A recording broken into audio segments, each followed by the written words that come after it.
She said it was just a girl's trip to Vegas. I believed her, until the night I saw the photos. Janet's eyes widened in disbelief as she stared at Susan. Wait, are you serious right now? She said, completely taken aback. You're going to Vegas and didn't even bring it up with Tim? Don't you think he's going to question that? Isn't he going to be upset? Especially considering you'll be the only married woman surrounded by a bunch of single girls? Her voice was edged with concern. You know how Carol and Peggy get. The moment we land, they're going to start chasing thrills and likely fall into that whole reckless scene. She reached for Susan's hand, almost pleading. Please talk to Tim first. Susan raised an eyebrow and gave her an incredulous look. Really, Janet? You, of all people, would try to stop me? That's rich coming from Ms. Holier-than-thou. Her tone was half amused, half annoyed. Look, I'm not going there to mess around. I just need a change of pace. My life has turned into this repetitive loop. No spontaneity, no spark. I need to breathe. Janet, who had known Susan since their early 20s, looked heartbroken. She shook her head slowly. Sue, just be careful, okay? I'd hate to see your marriage fall apart over something like this.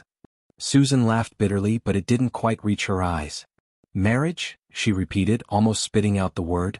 What Tim and I have barely qualifies.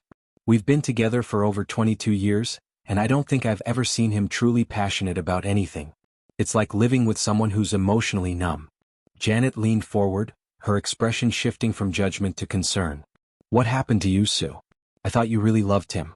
Why does it sound like you resent him now? Susan let out a long, weary sigh and looked away, her voice softening just a bit. I do love him. I think I always have. But being with someone like Tim for so long, it wears on you. He's just so proper. He never gets angry, never raises his voice, never fights back. It's like he's allergic to confrontation. Everyone just walks all over him and he never pushes back. She paused for a second, lost in thought, then continued. Remember that New Year's Eve party a few years ago? Hurley called him a coward in front of everyone. I waited for Tim to stand up for himself, say something, but nope. He just smiled awkwardly and walked away. That moment stuck with me. It was like watching someone fade into the wallpaper. Susan leaned back in her chair, eyes tracing the ceiling as if searching for something she'd long lost. When he left the Navy, all he could think about was going back to school. That had always been his dream, to earn a degree. And to his credit, once he got into college, he went at it with everything he had. He chose finance and accounting, locked in with laser focus. He was older than most of the kids in his classes, but he didn't care.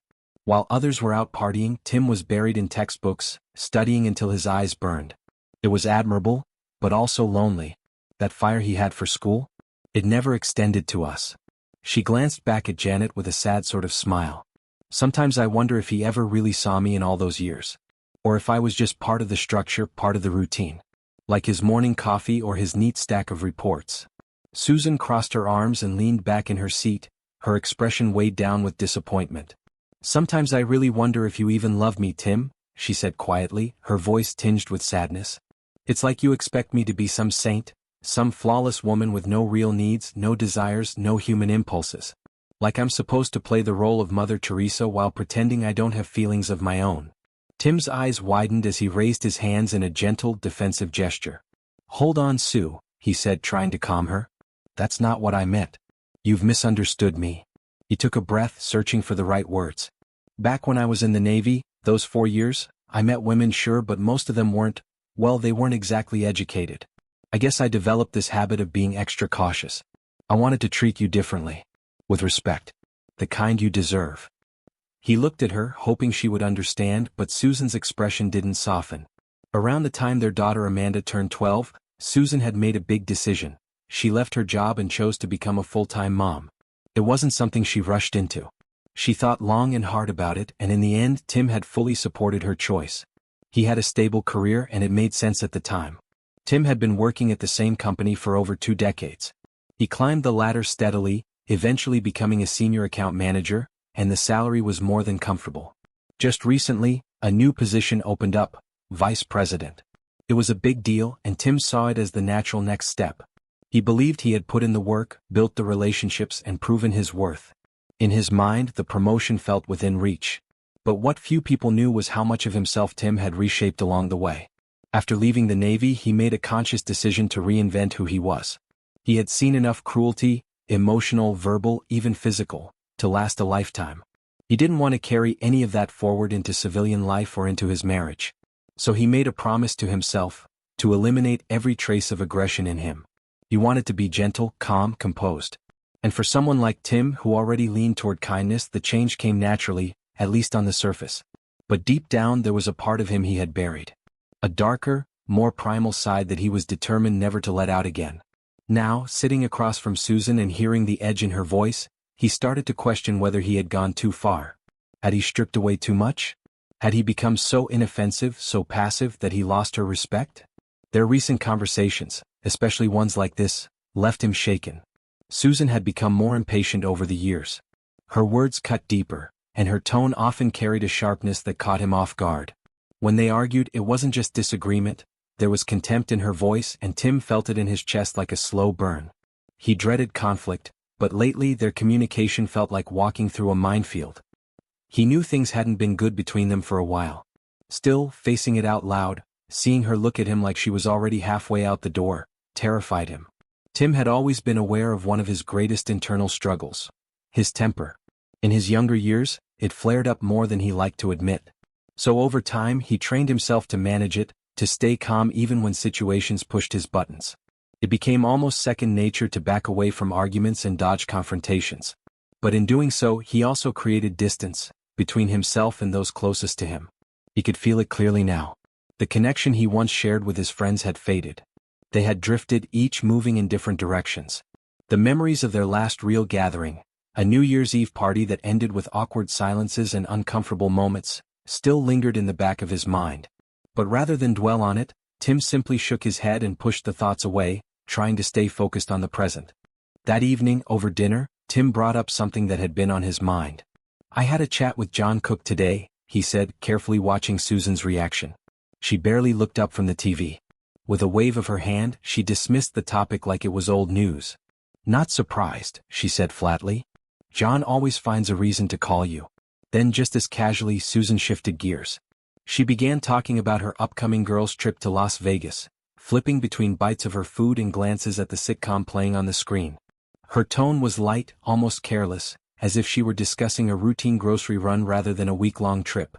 Tim blinked in confusion. "Wait, what trip?" he asked, setting his fork down. "Which group of friends are you going with?" His voice was calm, but there was a definite note of surprise. "We didn't talk about this already?" she replied, not even turning toward him. "No, we didn't," Tim said quietly, the words settling into the silence like a stone. Later that evening, unable to shake the growing unease in his chest, Tim made a call he hadn't made in years.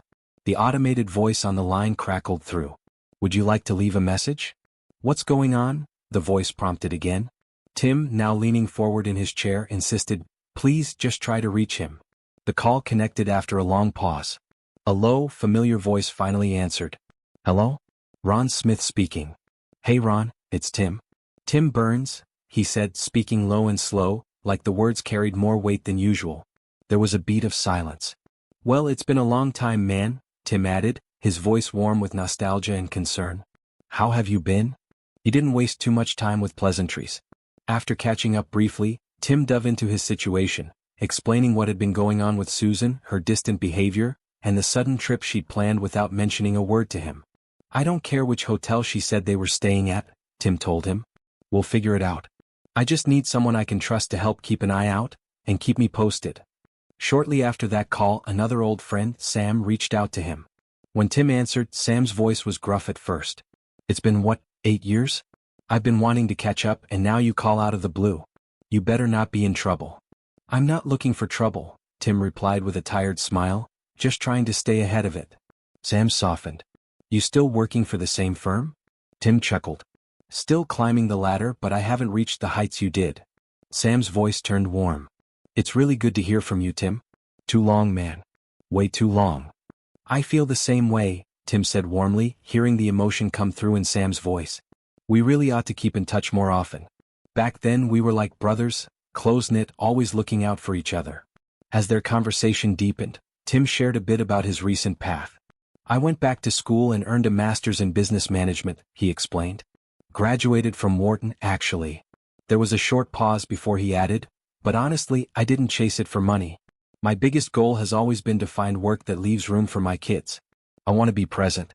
You know, not just provide financially but show up for them. Sam laughed lightly. Well, your ex pays decent child support, right? He joked, nudging gently. Tim chuckled but didn't dodge the topic. Yeah, she does. But this was never about income. I just want to make sure I'm the kind of dad who's there, for the big stuff and the quiet moments too. I might have an idea for you, Sam said, suddenly shifting gears. Don't stress about it now. We'll talk it through. I'll lay it all out once you've got a minute to breathe. Meanwhile, in Las Vegas, Susan and Janet were already feeling the weight of their whirlwind trip. They looked tired, worn down from the previous night's excitement. That morning, they skipped room service and sat quietly over a delayed breakfast, barely picking at their plates. The mood was somber until an unexpected comment sparked tension. Watch your tone, Walt, Janet snapped, clearly annoyed. I don't like how you're putting Tim down. Walt, Hurley instantly backpedaled. You're right, he said, holding up both hands in a sign of surrender. I'm sorry, Sue. Sometimes I say things that don't come out right. I always feel like I'm not the sharpest guy in the room and that messes things up. I didn't mean to disrespect Tim. I really didn't. And I'll apologize to him directly when we're back. Susan narrowed her eyes at him, her irritation still lingering, but something about his honesty caught her off guard. There was vulnerability in his voice she hadn't expected. For the first time she saw him as more than just the loudmouth of the group. Watching him squirm under the weight of her scolding, she let out a short laugh. It caught even her by surprise. I'm sorry, she said between giggles, unable to hold it in. It's just, you're not as insufferable as I thought you were.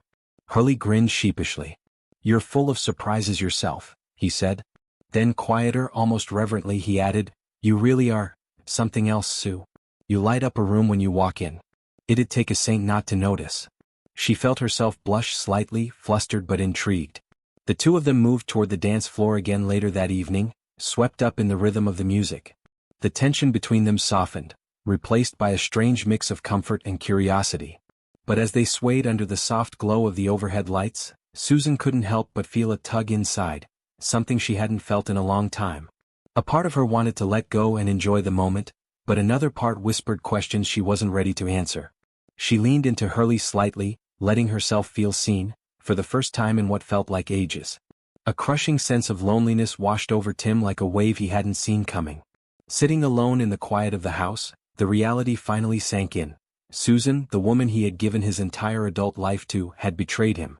And not just with careless words or small mistakes, but in a way that pierced the very heart of what they had built together.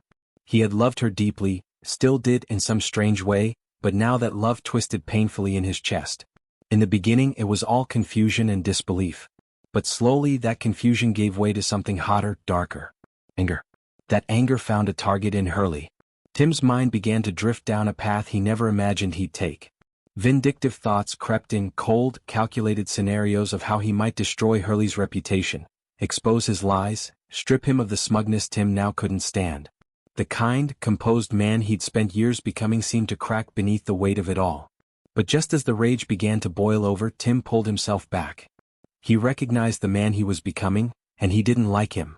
The desire for revenge was real, but it was also dangerous. And in that moment of clarity, he reminded himself of the line he'd drawn years ago. He'd promised never to let darkness rule his actions. He'd buried those instincts for a reason. The day Susan returned, she walked up the front steps of their home with her head held high. Her hand trembled slightly as she turned the key in the lock, but she masked it with confidence. She stepped inside, ready to act like everything was normal. To her surprise, Tim was already there, seated quietly in his usual spot, the living room dim except for the soft glow from the lamp beside him. He didn't smile. He didn't move. "Hello, dear," she said, trying to sound casual, even cheerful. "Did you miss me? We had a great time, but it's really nice to be back." Tim's expression didn't change. His eyes were cold, unreadable. And when he spoke, his voice was calm, but there was a weight in it she hadn't heard before. "Sit down," he said. "Let's talk." Susan hesitated, then took a seat on the edge of the couch. "Tell me about your trip," Tim said quietly, folding his hands together. "What exactly made it so unforgettable?" There was no trace of warmth in his tone, just a steady, commanding presence that made her pulse quicken. He wasn't yelling. He didn't need to. Something about the way he looked at her made her stomach tighten. Then, after a long pause, he added, "I want you to be honest with me, Susan. How many other men have there been behind my back?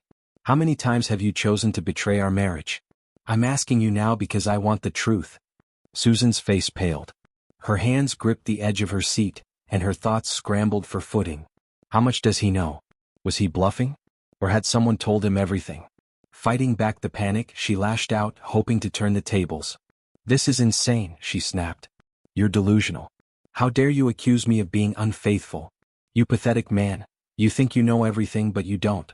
You're just paranoid and insecure." Tim didn't react to the insults. He stayed completely still.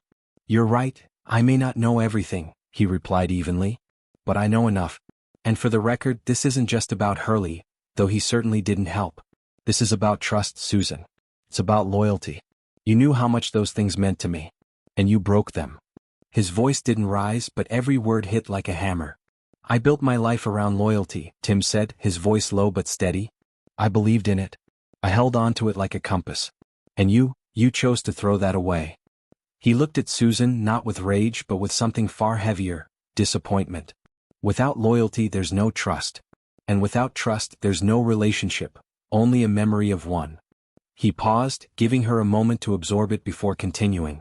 "These last few years have been hard, Susan. For both of us. I know that. But what you did, the way you treated me, the way you dismissed what we had, it wasn't just hurtful. It showed a total lack of respect. Not just for me but for the vows we made and the life we built together." Susan sat frozen, her confidence eroding with every word he spoke. "I'm not going to stop you from leaving," Tim said. "You're free to go. But I need to make one thing very clear." His tone sharpened, not cruel but firm. "If I find out that you've brought any man into this house, this home, for any kind of private rendezvous, I will immediately stop all alimony payments. I will pull out of the mortgage. I will not finance a home that's being used to disrespect the life I once shared in it. If you try to take legal action, I'll have no choice but to release the photographs I have of you and Hurley." He watched her closely as her expression faltered, shifting from defensive to frightened. "The decision's yours," he said simply. Then he rose from his chair, his face showing a quiet mixture of sadness and deep, exhausted remorse. "I'm sorry, Sue," he murmured. "I really am." But even as he spoke, he realized how blind she had been to the quiet breakdown of their marriage. She hadn't seen the distance growing, the cold silences widening, the love quietly leaking out of the spaces between them. And he had done nothing to stop it. Tim reflected bitterly on his own role in the unraveling. If he had spoken up sooner, been more assertive, if he hadn't played the role of the ever-patient husband, maybe it wouldn't have come to this. Maybe she wouldn't have gone looking elsewhere. But the truth was she had made her choices. She wasn't a child. She was a grown woman, fully capable of understanding what her actions meant. For too long, Tim had lived in the past, wrapped in nostalgia, holding on to the good times like a photo album that kept him warm.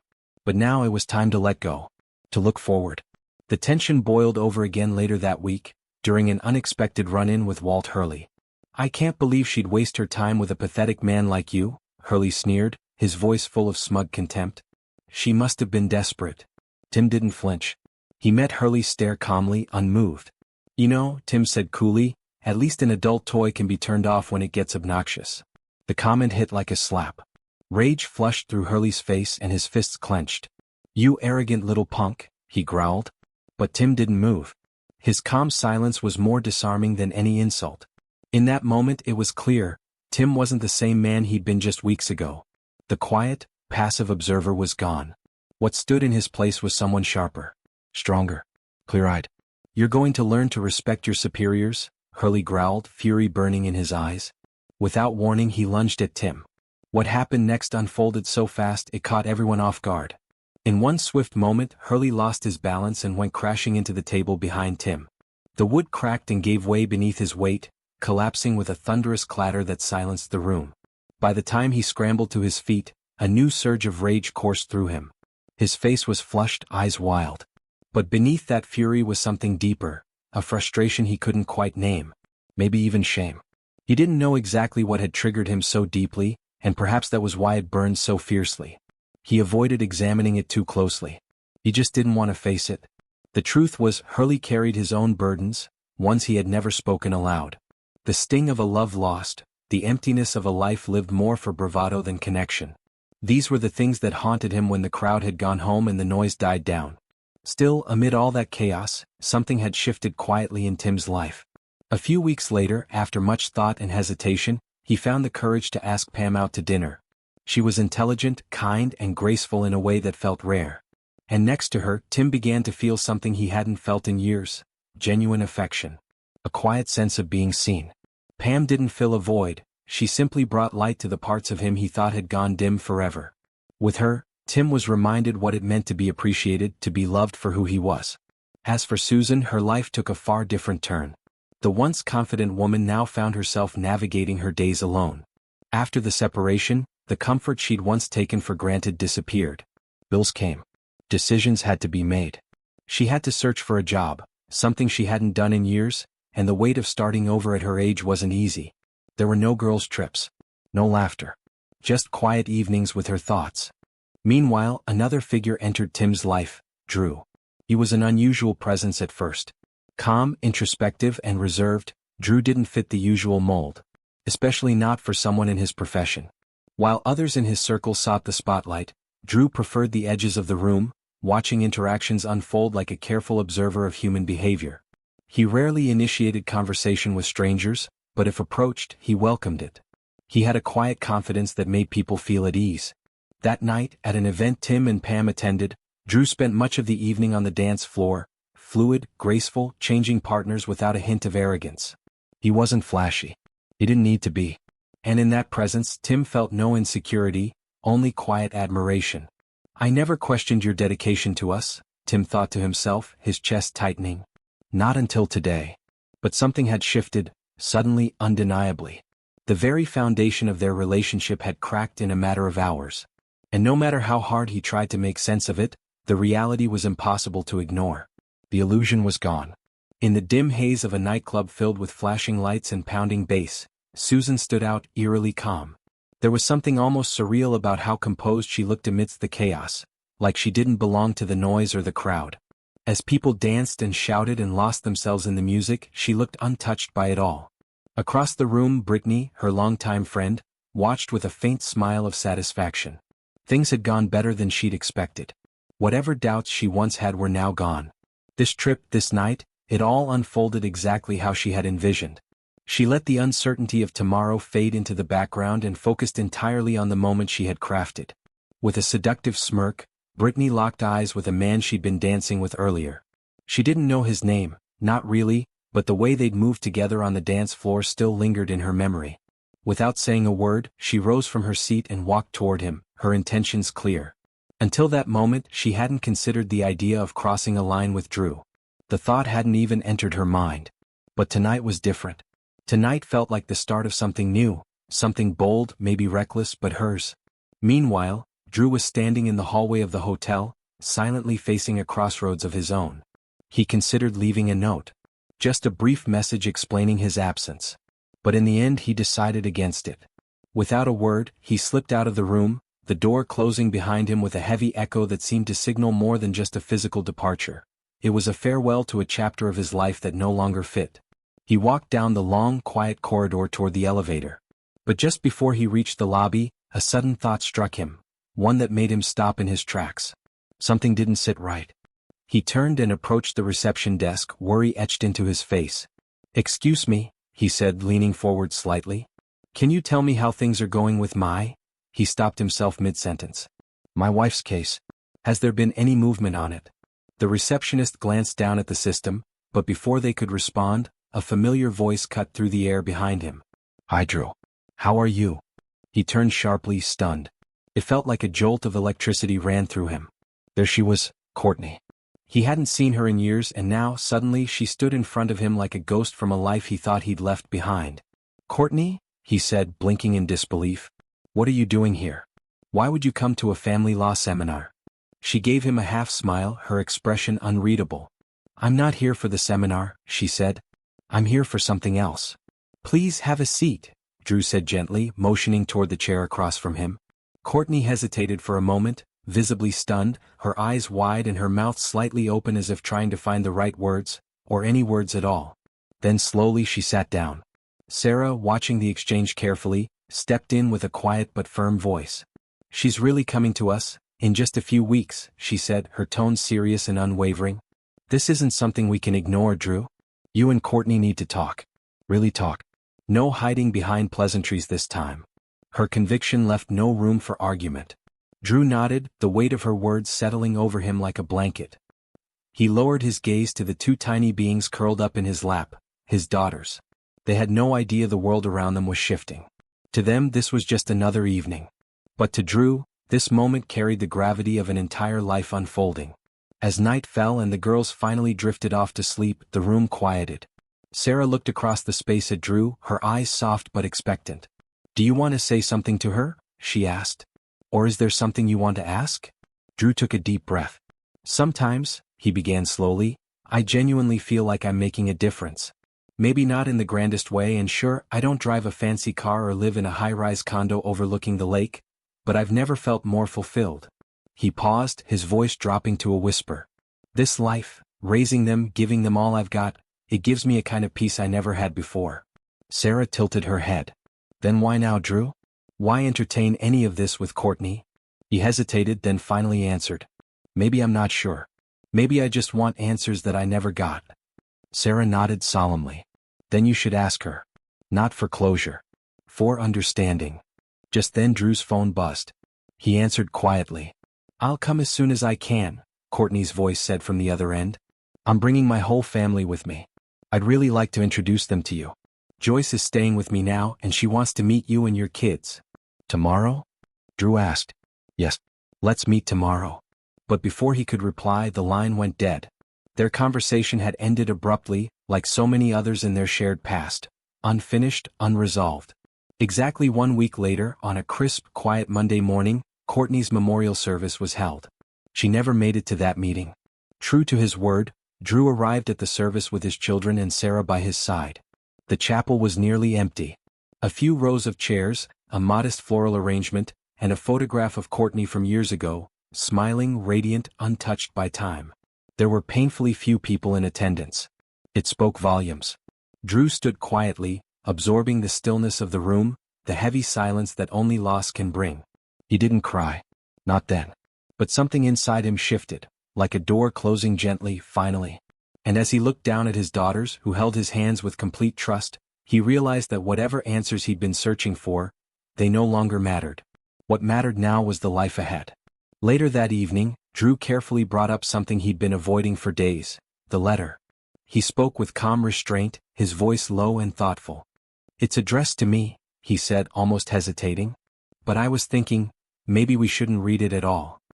He reached for the envelope that had sat untouched on the mantel for days. We could just burn it, he suggested gently. Toss it into the fireplace and let it go, without ever opening it. There was no bitterness in his tone, only a quiet weariness. Though the letter bore his name, Andrew, he confessed that he had no real desire to know what was written inside. If you'd given it to me the moment it arrived, he added, I would have burned it on the spot. Still, Drew wasn't trying to control the decision. He turned toward Sarah, offering her the choice. But if you want to keep it, or read it someday, it's yours to decide. I won't stop you.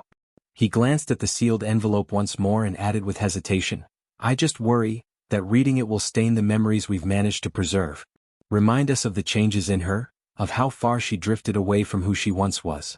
The next morning, Drew sat across from his soon-to-be ex-wife Laura, in a sterile courtroom. The atmosphere was tense, thick with the quiet murmurs of paperwork and shifting chairs. Laura sat beside her attorney, her posture stiff, a faint smile painted across her lips. It wasn't real. Drew could see right through it. Her face was a mixture of nerves and manufactured confidence, but her eyes, those betrayed her. Deep down, he could tell that part of her didn't want this divorce to become final. She hadn't expected things to reach this point. For over 25 years, Drew had done everything he could to provide her with a life of ease. She hadn't worked a job outside the home since their oldest child was born. Even when their youngest left for college earlier that year, she clung to the idea that reconciliation might still be possible, that the status quo would return, somehow.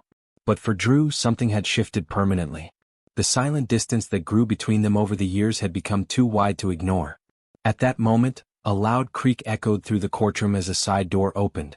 A large, somewhat disheveled man, weighing perhaps 150 pounds, entered awkwardly from behind the bench. His heavy frame moved slowly, and as he lowered himself into the reinforced chair, the wood beneath him groaned in protest. Judge Reynolds, flushed from what was clearly a rushed lunch, gave a quick glance at the mess of notes scattered across his bench. He wiped his brow and nodded toward the bailiff. "We are now resuming proceedings in the matter of Brown versus Brown," he announced, his voice deep but weary. All around the courtroom, the sound of rustling coats and shifting bodies filled the air as those present settled into place. Drew straightened his back and looked forward, quiet but resolute. "I gave everything I could to that marriage," he thought. "I never asked for much in return, but I expected loyalty. I expected honesty. And yes, I expected the same level of dedication I gave." He knew Laura hadn't worked outside the home in decades, not since their first child was born. She had made peace with that life. But Drew hadn't. Not anymore. The weight of quiet sacrifices had finally become too heavy to carry. "She was pregnant with our first child when everything began to change, though I didn't realize it then. From the beginning, I shouldered the burden of providing for our family. The late nights, the business decisions, the weight of keeping everything afloat, it all fell on my shoulders. Laura, meanwhile, never had to face that pressure. She was spared the relentless grind, the stress that came with balancing ambition and obligation. That wasn't her fault. At the time, it was a choice we made together. I believed I was doing what was right. And you know what? I still believe I did. Marriage, to me, has always been sacred. It's not just a legal contract, it's a promise, a vow before something greater than ourselves. A covenant.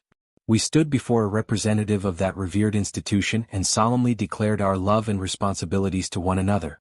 That moment still lives in my memory.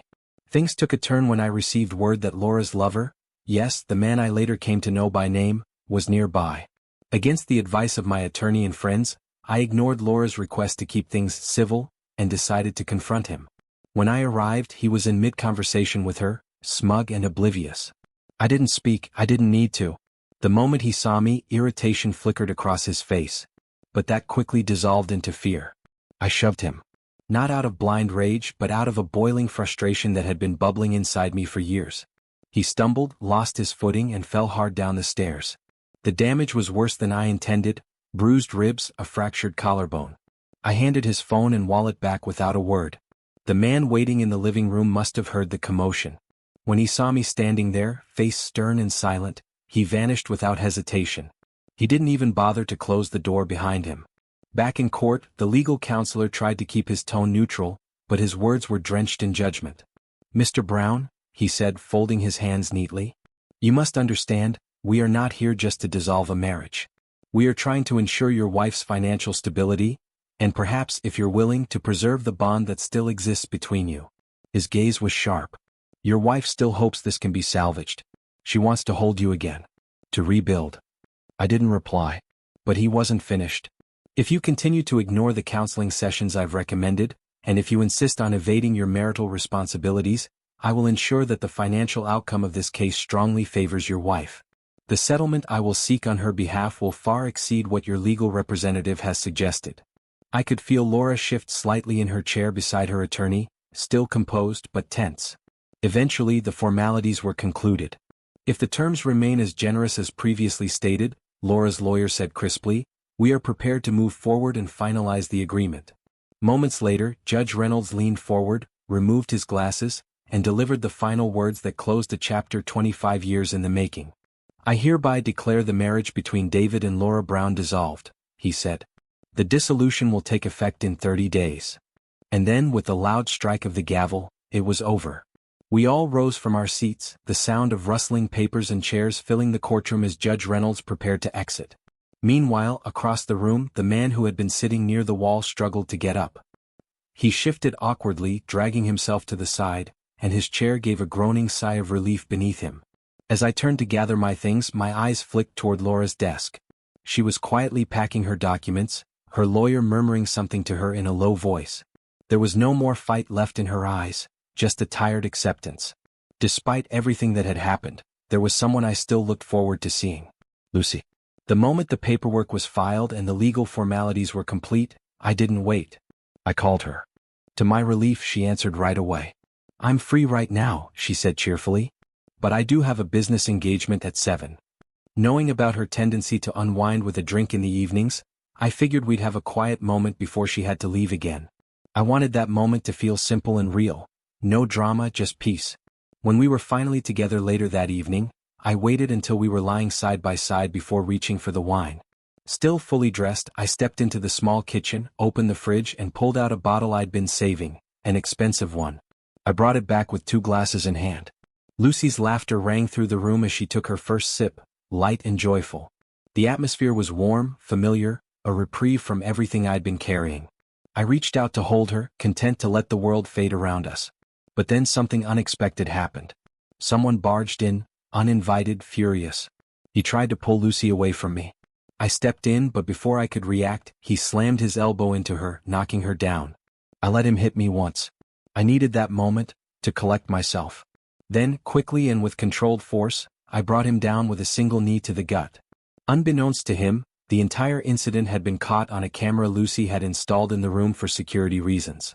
The footage was crystal clear and, frankly, damning. As a result of the attack, the man faced serious legal consequences. Assaulting Lucy cost him more than just his pride. It led to expulsion from the local bar association and a 2-year prison sentence. The shame he brought upon the legal community made him an outcast overnight. His supporters, those who once called for patience and understanding, went silent after seeing the footage. Even her emotional confession later that day sealed their silence. Their repeated attempts to ask me for leniency stopped the moment they realized there would be none. Some of them still answer her calls, but it's not the same. Whatever trust and camaraderie once existed between us was shattered. That kind of betrayal leaves a scar that doesn't fade easily. Sometimes, in the quiet hours of the morning, I still wonder if she has the strength to pull herself together, to find a new life, a new rhythm. But that's no longer my responsibility. And then, like the first rays of sunlight breaking through a gray morning, I turned my attention back to Lucy. She was already smiling even before her eyes opened, radiant, peaceful, her blue eyes slowly adjusting to the soft light of a new day. It was time to let go of the past and begin again.